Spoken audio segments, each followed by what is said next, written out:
So what's happening, YouTube? We are on game number 11 now out of what seems like a bazillion. And today's game is Captain Skyhawk. I actually had played this game quite a bit when I was a kid, but I'll get into that a little bit later.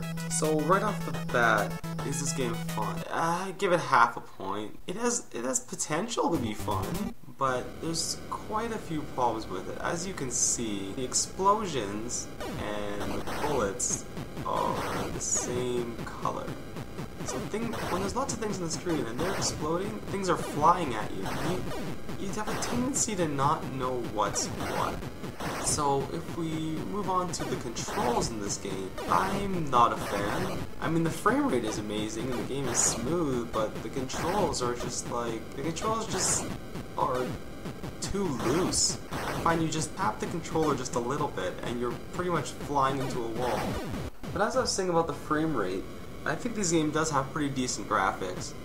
I mean, the hills and whatnot are all blocky, but it's fairly smooth animations for your plane and for the enemies and whatnot in this game. So you can definitely play this game without the internet or manual. I mean, it's just a matter of flying around and shooting at things. And there's a couple items you can buy in stores later in the game, or not really later in the game, but after you beat the level. But at the same time, you just have to buy them and find out what they do. There's not that many of them, so it's really not that much trial and error. So you can't save in this game at all, but you get continues, so there's nothing to really worry about there. It's not a very long game. So I had to give it no points for the AI and level design because I completely hate how easily you crash into things. As well as I really am not a fan of the explosions looking like bullets. That made this game lose a whole ton of points for sure. So was the game fun to figure out? I kind of gave it half a point for that. I mean, I did have a bit of fun playing the game. It's just, it feels like the potential is there to be a really good game, but it's just not. It really isn't.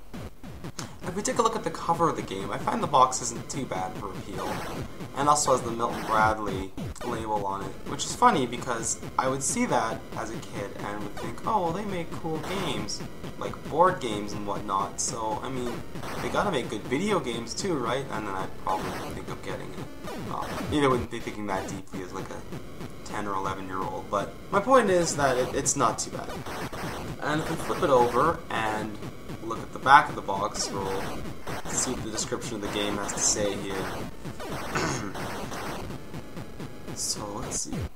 Soar where no man has gone before. No one noticed when they landed, and now it might be too late to stop them. In remote corners of the globe, alien invaders are draining Earth's energy and feeding them into their space stations. When the power drain is complete, the aliens plan to vaporize Earth with a deadly blast. You are Captain Skyhawk, the only person who can stop them. Climb aboard your high-tech F-14 BTS jet, fully equipped with the latest deadly weapons. A unique spy satellite viewer lets you see your entire plane as you battle alien forces over amazing gridscape graphics. Whether you're soaring over the mountains at Mach 3 or sliding in hover mode, your F-14 BTS will measure up to any challenge. When you run out of firepower, just rocket up to your space station and load up with Phoenix missiles, hawk bombs, and more. The final challenge is still to come. You must destroy the dreaded alien space station. Fire up your afterburners, Captain. It's time to fry some aliens. So I think that's actually a pretty unique back of the box. I think it's funny that they mentioned that there's a satellite viewer that lets you see your entire plane, explaining the top-down view for while you're in the plane. A